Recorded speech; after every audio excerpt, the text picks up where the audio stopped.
더불어민주당 세종시장 경선이 결선 투표로 가게 됐습니다. 결선 투표에서는 이춘희 현 세종시장과 조상호 전 세종시 경제부시장이 맞붙게 됐습니다. 천안시장 후보 선출 과정에서 민주당의 내용이 커지고 있습니다. 한태선 예비후보가 재심을 청구한 데 이어 경선 주자 가운데 3명은 경선 방식의 변경을 요구했습니다. 아산 용화체육공원이 본격적인 공사에 들어갔습니다. 민간 개발 방식으로 축구장 23개 크기의 체육공간과 숲속 힐링 공간 등이 들어설 예정입니다. 천안시가 15년 이상 노후 아파트에 대한 리모델링 기본 계획을 수립하기 위해 용역에 착수했습니다. 세종시가 다음 달부터 장애인 전동보장구 보험 가입을 지원합니다.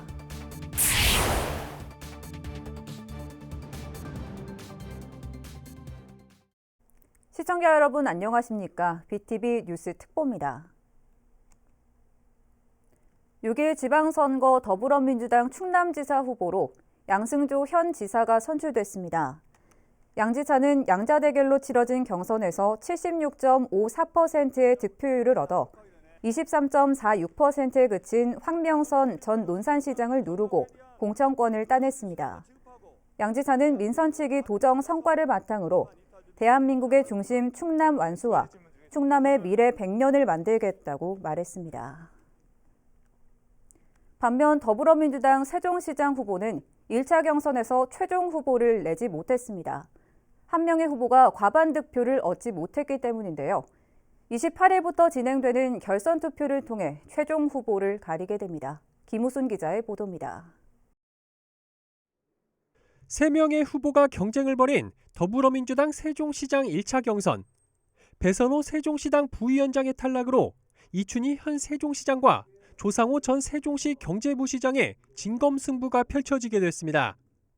후보별 득표율은 공개되지 않았지만 1위 후보가 과반 이상의 득표를 하지 못하면서 결선 투표까지 가게 된 겁니다. 세종시당의 한 관계자는 50%를 차지하는 권리당원 투표에서 이 시장 측이 기대 이상의 득표를 하지 못한 것 같다는 자체 분석 결과를 전하기도 했습니다. 1차 경선 발표 이튿날 이 시장은 곧바로 예비 후보 등록을 하고 지지세 결집에 나섰습니다. 결선 투표에서 압도적인 승리를 이루겠다며 본선에서 확실한 승리를 이뤄낼 후보는 자신이라고 자신감을 드러냈습니다. 세종시는 대한민국의 국가 균형 발전의 상징이고 희망입니다. 이제 마무리가 남았습니다. 행정수도 세종을 성공적으로 완성하고 세종시를 대한민국 행복 1번지로 만들기 위해서 1차 경선 통과로 자신감을 얻은 조 전 부시장은 지금의 기세를 결선 투표까지 이어간다는 계획입니다. 매주 화요일 여는 6차 공약 발표에 앞서 자신을 지지해준 당원과 시민들에게 감사 인사를 전하며 결선 투표에서 반드시 승리하겠다는 의지를 전했습니다. 세종 시민들과 당원분들 덕분에 결선에 진출했습니다. 무거운 책임감을 느낍니다. 겸허한 마음으로 최선을 다하고 승리로 보답하겠습니다. 결선 투표는 오는 28일부터 나흘 동안 권리당원 투표와 안심번호 선거인단 투표를 각각 50%씩 반영하는 방식으로 치러집니다. BTV 뉴스 김우순입니다. 천안시장 후보 선출 과정에서 민주당의 내용이 커지고 있습니다. 한태선 예비후보가 재심을 청구한 데 이어 경선 주자 가운데 3명은 경선 방식의 변경을 요구했습니다. 송용환 기자의 보도입니다. 김현, 장기수, 이규희 등 민주당 천안시장 경선 주자 3명이 동시에 기자회견에 나섰습니다. 100% 일반 국민 여론조사로 최종 후보를 결정하겠다는 당의 결정을 변경해달라고 요구하기 위해서입니다. 새 후보는 민주당의 경선 원칙은 권리당원 50%와 일반 국민 50%를 반영해야 한다며 당 전략공천위원회가 결정한 방식은 비민주적인 결정이라고 비판했습니다. 또 이번 결정으로 천안 지역 권리당원들의 불만이 치솟고 있다며 당원 당규에 따른 경선 방식을 채택해 줄 것을 촉구했습니다. 천안시장 후보 경선 방식을 안심번호 국민여론조사 100% 방식으로 결정한 것은 더불어민주당의 주인인 당원들의 의사를 전혀 반영하지 않은 비민주적인 결정입니다. 반면 다른 경선 주자인 이재관 예비후보는 당의 결정을 존중한다며 유일하게 기자회견에 참여하지 않았습니다. 중앙당에서 처음에 전략선거구를 지정한 거에 대해서 각 후보들이 다른 입장이 있지는 않거든요. 그런 그 기조 속에서 저는 여러 가지를 종합해서 그 방식에 대해서도 결정했을 거라고 보거든요. 저 그래서 당의 어떤 그런 결정을 존중하는 것이 저는 제 입장인 거죠. 앞서 경선에서 배제된 한태선 예비후보는 중앙당에 재심을 청구하는 등 천안시장 선거를 둘러싼 민주당 내 갈등이 계속 이어지고 있습니다. BTV 뉴스 송용환입니다. 천안시가 15년 이상 노후 아파트에 대한 리모델링 기본 계획을 수립하기 위해 용역에 착수했습니다. 시는 이번 용역을 통해 주차장과 편의시설 부족, 도시미관 저해 등 노후 아파트의 정비 계획을 마련할 예정입니다. 천안 지역 공동주택은 18만 8천여 세대이며 이 가운데 15년이 넘는 곳은 9만 7천여 세대로 약 52% 수준입니다. 세종시 교육청 9급 공무원 임용시험 응시자의 4명 가운데 3명이 여성인 것으로 집계됐습니다. 시교육청은 임용시험 원서 접수 결과 30명 모집에 517명이 접수해 평균 17.2대 1의 경쟁률을 보였으며 이 중 여성은 389명으로 75.2%, 남성은 128명으로 24.8% 비율을 보이는 등 여성 응시자가 월등히 많았다고 밝혔습니다. 또 최고령 응시자는 만 58세, 최연소 응시자는 만 19세인 것으로 나타났습니다. 세종시의회 첫 정책지원관 공모 결과 높은 경쟁률을 기록한 것으로 나타났습니다. 세종시의회 인사위원회는 정책지원관 4명을 선발하는 경력경쟁 임용시험 서류 접수 결과 모두 46명이 지원해 평균 11.5대 1의 경쟁률을 기록했다고 밝혔습니다. 시의회는 서류 전형 합격자를 대상으로 면접을 실시해 다음 달 말 최종 합격자를 발표할 예정입니다. 한편 정책지원관은 조례 제정과 행정사무감사 자료 수집 등 의정활동 지원 업무 전반에 걸쳐 역할을 담당하게 되며 시의회는 올해 4명을 선발하고 내년에 6명을 추가로 채용할 계획입니다. 아산 용화체육공원이 본격적인 공사에 들어갔습니다. 민간 개발 방식으로 축구장 23개 크기에 체육공간과 숲속 힐링 공간 등이 들어설 예정입니다. 보도에 김장섭 기자입니다. 아산 용화체육공원이 드디어 착공에 들어갔습니다.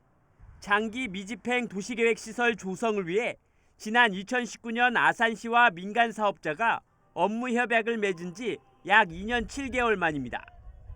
용화체육공원 전체 부지는 23만여 제곱미터지만 민간 특례 사업을 통해 공원으로 조성되는 면적은 70% 수준인 16만 제곱미터입니다. 축구장 23개 크기로 공원에는 다목적 잔디마당과 실내체육관, 어린이 놀이터 등 체육활동 공간과 숲속 힐링원, 피톤 치드길 등 기존 지형을 이용한 여가 공간이 들어서게 됩니다. 공원 조성에 들어가는 비용은 약 400억 원으로 오는 2024년 상반기 완공될 예정입니다. 조성 후에는 기부 체납돼 아산시에서 관리하게 됩니다. 이 드넓은 공간에 단순히 어떤 그 나무만 있는 그런 공원이 아니라 자연을 품은 그린 스포츠 파크라고 이렇게 명명을 했는데요.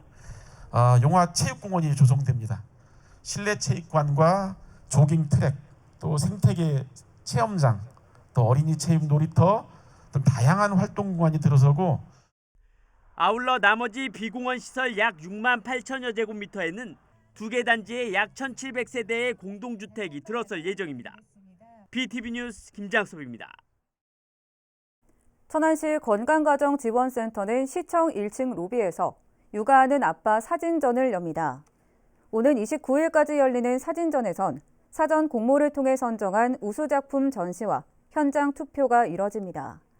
또 가족 엽서 쓰기와 가족사랑 릴레이 캠페인도 함께 진행합니다. 세종시가 다음 달부터 장애인 전동보장구 보험 가입을 지원합니다. 지원 대상은 전동 휠체어와 전동 스쿠터 등 전동 보장구를 이용하는 등록 장애인과 만 65세 이상 노인이며 보험 기간은 다음 달부터 내년 4월까지입니다. 보험료는 시에서 일괄 납부하며 운행 중 발생한 사고에 대해서는 보험사가 최대 2천만 원까지 배상 책임을 지게 됩니다. 단 이때 본인 부담금은 10만 원입니다. 보험가입 지원 사업과 관련된 자세한 사항은 시청 노인장애인과로 문의하면 됩니다.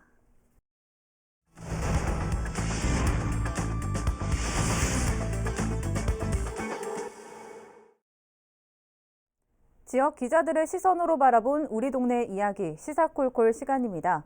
오늘은 디트뉴스 이희택 기자와 함께 세종시의 국회 세종의사당 건립에 따른 교통체계 개편 흐름과 또 카이스트 유치 실패에 따른 대학 유치 전망 알아보도록 하겠습니다. 이희택 기자 나와 계십니까? 네, 안녕하세요. 이희택입니다. 네, 국회 세종의사당 법안이 지난해 통과되면서 주변 교통 변화도 하나둘 나타나고 있다고요? 네, 그렇습니다. 국회 세종의사당은 2027년경 국립 세종수목원 맞은편 S-1생활권 부지에 건립될 예정인데요. 주변이 대부분 교통 유발 수요가 높은 공원인데다 편도 2차로 위주의 도로망이라 개선은 불가피해 보입니다. 네, 그중에서도 가장 큰 변화는 어디에서 찾아볼 수 있습니까?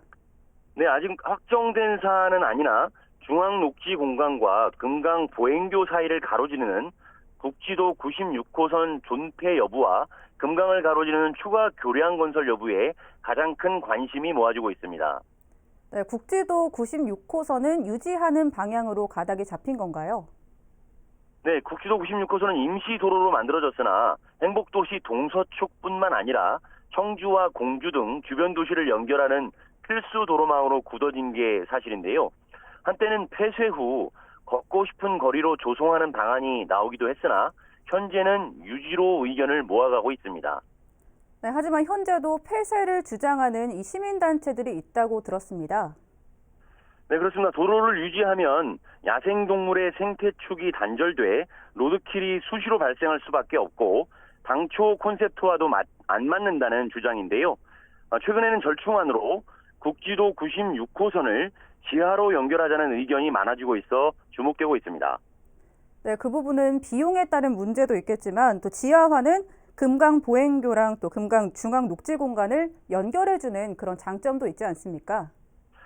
네, 그렇게 되면 아이들도 야생동물들도 미국 센트럴파크 이상 면적을 자랑하는 이곳 생태 공간을 마음껏 뛰놀 수 있게 되는데요. 시는 여기에 가람 하이패스 IC를 직선으로 연결하는 방안도 장기적으로 구상하고 있어서 이래저래 변화가 예상됩니다. 네, 또 다른 변화가 있는데 금강을 가로지르는 추가 교량 신설 검토 중이라고요? 네, 현재 금강교는 천마을 쪽 황나래교와 한두리대교, 금남교에 이어서 금강 보행교, 햇무리교, 아람찬교, 금빛노을교로 이어지는데요. 추가 교량은 합강 캠핑장 아래 아람찬교에서 금강 보행교 사이 입지로 검토되고 있습니다. 네, 최근 이와 관련된 용역 결과가 나와서 시민들이 주목하고 있지 않습니까? 네, 그렇습니다. 시는 지난해 5월부터 11월까지 주 옥토 기술단을 통해서 국지도 96호선 연결도로 연계 방안 연구를 진행했는데요. 목표 시점은 2030년으로 다소 거리가 있으나 세종의사당 건립에 맞춘 변화로 다가오고 있습니다. 네, 모두 5가지 대안이 제시됐다고 들었습니다. 네, 벌써부터 국책연구단지와 정부 세종청사를 직선주로로 연결하는 햇무리교가 지정체 현상을 보이고 있어서 시급한 측면이 있는데요. 연구팀은 국지도 96호선 유지를 전제로 모두 5가지 대안을 제시했습니다. 네, 그중에서 최적의 대안은 어떤 걸로 나왔습니까? 네, 햇무리교를 지나서 수르베마을 13단지 연결안이 주변 도로 교통량 감소 측면에서 가장 실효적 효과를 보인 것으로 파악됐습니다. 교량 2개를 신설하는 안은 더 좋은 효과를 보일 수 있으나 공사비 부담이 발목을 잡았고요. 보람고 연결 1번과 세종 남부경찰서 연결 2번, 글보초 연결 3번 대안도 좋은 평가를 받았으나 국지도 96호선 차선 확장 필요성이 단점으로 부각됐습니다.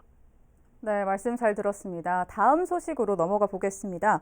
카이스트 융합의과학원 유치가 무산됐다는 소식 전해주시죠. 네, 지난 4, 5년간 세종시 진출을 타진하던 카이스트가 지난달 22일 충북도 및 청주시와 일명 카이스트 오송 캠퍼스 조성을 위한 업무 협약을 전격 체결했는데요. 이로 인해 행복청과 세종시는 뒤통수를 맞은 상황이 됐습니다. 네, 어떤 내용으로 충북도 진출을 확정 지은 겁니까? 네, 양측은 오는 2025년부터 오송역 남측 제3생명과학 국가산업단지 내 약 109만 제곱미터 부지에 대학, 병원, 연구소, 창업, 상업 등의 연계 캠퍼스타운을 조성키로 했는데요. 바이오 메디컬 분야를 특화 기능으로 도입할 예정입니다. 800병상 규모의 중부권 거점 암치매 치료 연구 임상병원, 국제의학연구센터 유치, 300병상 규모 글로벌 연구병원 등을 포함하는 계획입니다. 네, 우리 지역도 유치에 참 많은 공을 들였을 것 같은데 행복청과 세종시 어떤 반응 보이고 있습니까? 네, 카이세트는 지난 2018년 행복청과 지편동 공동 캠퍼스 내 융합의과학원 입주를 위한 합의각서를 체결한 바 있고요. 바통을 받은 세종시는 2019년 3월 카이스트와 바이오 산업 육성 및 국제의료과학 복합도시 구현을 위한 업무협약 체결로 분위기를 띄웠습니다. 안타깝게도 양측은 현재 남탓, 내탓 공방을 벌이고 있습니다. 네, 결과는 이렇게 됐지만 또 앞으로의 대학 유치 활성화 대안 마련 또 중요할 것 같습니다. 네, 일단 행복청은 지방선거를 앞두고 충북도가 내건 조건이 파격적인 만큼 최종 성사 여부를 지켜봐야 한다며 희망의 끈을 놓지 않고 있고요. 세종시 역시 윤석열 당선인이 내건 중입자 가속기 암치료센터 설립안 등을 두루 활용하면서 새로운 전략을 마련할 계획입니다. 네, 잘 들었습니다. 오늘 말씀 여기까지 듣겠습니다. 이희택 기자 수고 많으셨습니다. 네, 감사합니다. 지금까지 디트뉴스 이희택 기자였습니다.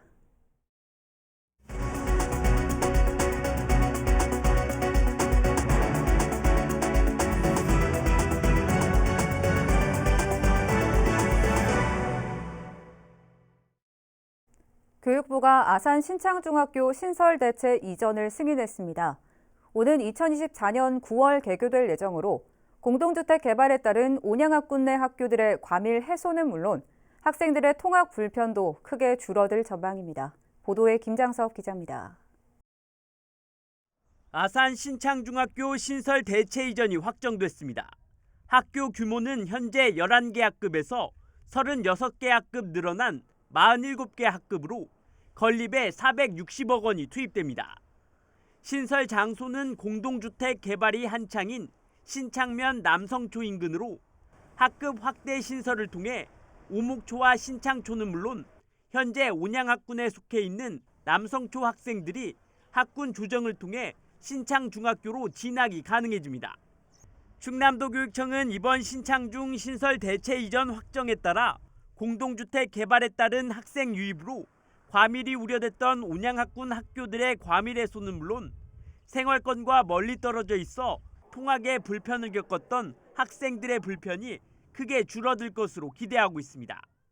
아산시 신창면 공동주택 개발로 인한 온양학군의 과밀을 해소하고 유입 학생들을 근거리 학교에 배치하여 안전하게 통학할 수 있도록 최적의 교육 여건을 마련하게 되었습니다. 신창중 신설 대체 이전에 따라 오히려 통학거리가 더 멀어진 일부 학생들을 위해서 통학버스가 운영될 예정입니다. 한편 신창중학교는 내년 착공돼 오는 2024년 9월 개교될 예정입니다. BTV 뉴스 김장섭입니다. 천안시는 정부 지침에 따라 경로당과 노인복지관 등에 대한 운영을 재개했습니다. 또 오는 29일까지 경로당 등 700여 곳에 대한 운영 실태와 방역수칙 이행 여부를 점검합니다. 그동안 노인 여가복지시설은 오미크론 변이 확산으로 지난 2월 14일부터 운영을 중단했습니다. 아산 시립도서관이 다음 달 2일부터 6개 도서관을 정상적으로 운영합니다. 이에 따라 코로나19 확산을 예방하기 위해 30에서 50%로 제한됐던 도서관 좌석도 정상적으로 운영되며 자료 열람실 운영 시간도 오후 10시까지 연장 운영됩니다. 또한 코로나19로 제한됐던 독서 프로그램과 문화 강좌 등도 다양하게 진행될 예정입니다. 문화재청 현충사관리소가 오는 28일 오전 11시에 충무공 이순신 장군 탄신 제477주년 기념다례를 거행합니다. 이번 기념다례는 충무공 이순신의 국난 극복의 위협을 온 국민과 함께 기리기 위한 것으로 코로나19 확산 방지를 위해 이 충무공 후손들만 초청해 진행됩니다. 또한 탄신일 다음 날인 29일부터 사흘간 아산시와 함께 협업으로 오후 6시부터 10시까지 누구나 즐길 수 있는 제5회 현충사 달빛 야행 체험을 개최합니다. 천안시 농업기술센터가 도시농업 식물기르기 교육생을 모집합니다. 교육은 2개 과정으로 공기정화식품 기르기는 다음 달 14일, 건강채소와 허브 기르기는 다음 달 21일에 진행됩니다. 교육은 2회차씩 진행되며 실습비는 1인당 5,000원입니다. 이상으로 BTV 뉴스 특보를 마칩니다. 시청해주신 여러분 고맙습니다.